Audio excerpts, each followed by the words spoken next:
शेतकऱ्यांना घर बसल्या पाहता येणार खतसाठ्याची माहिती. रायगड जिल्हा परिषदेचा स्तुत्य उपक्रम. साठेबाजीला बसणार आळा. वितरणात राहणार पारदर्शकता. खताच्या शोधात अनेक दुकानं फिरण्याची गरज आता उरणार नाही. सलगच्या सुट्ट्या आणि अधिक मासानिमित्त तुळजाभवानी मंदिर 14 जूनपर्यंत 22 तास खुलं राहणार. वाढती गर्दी लक्षात घेता रात्री 11 पर्यंत मंदिर उघडं ठेवण्याचा मंदिर प्रशासनाचा निर्णय. साताऱ्याच्या जागतिक जलपर्यटन केंद्र मुनावळेत प्रथमच फ्लेमिंगोंचं आगमन. गुलाबी पक्ष्यांच्या विहारानं जलाशय खुलला. पक्षी पर्यटनाला चालना मिळणार. पर्यटकांमध्ये उत्साह. प्रदूषणात वाढ झाल्यानं 835 बांधकामांना कामं थांबवण्याची नोटीस.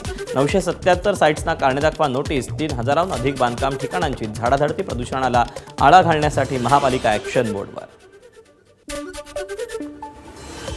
वर्ध्याच्या सेलू तालुक्यात मुसळधार पाऊस. सकाळपासून असलेल्या ढगाळ वातावरणानंतर वरुण राजा बरसला. वादळी वाऱ्यासह आलेल्या पावसानं नागरिकांची तारांबळ. गडचिरोलीच्या कुरखेड्यात अमित शहांनी केलेल्या वनवासी उल्लेखाविरोधात आदिवासींचा मोर्चा. आम्ही मूलनिवासी असल्याचं म्हणत आदिवासी समाजाची एसडीएम कार्यालयावर धडक. पुण्यात दूषित पाणी पुरवठ्याविरोधात आंदोलन. वडगाव शेरी येरवडा परिसरात नागरिक आणि नगरसेवकांनी दूषित पाण्याच्या बाटल्या घेऊन महापालिकेला दिली धडक.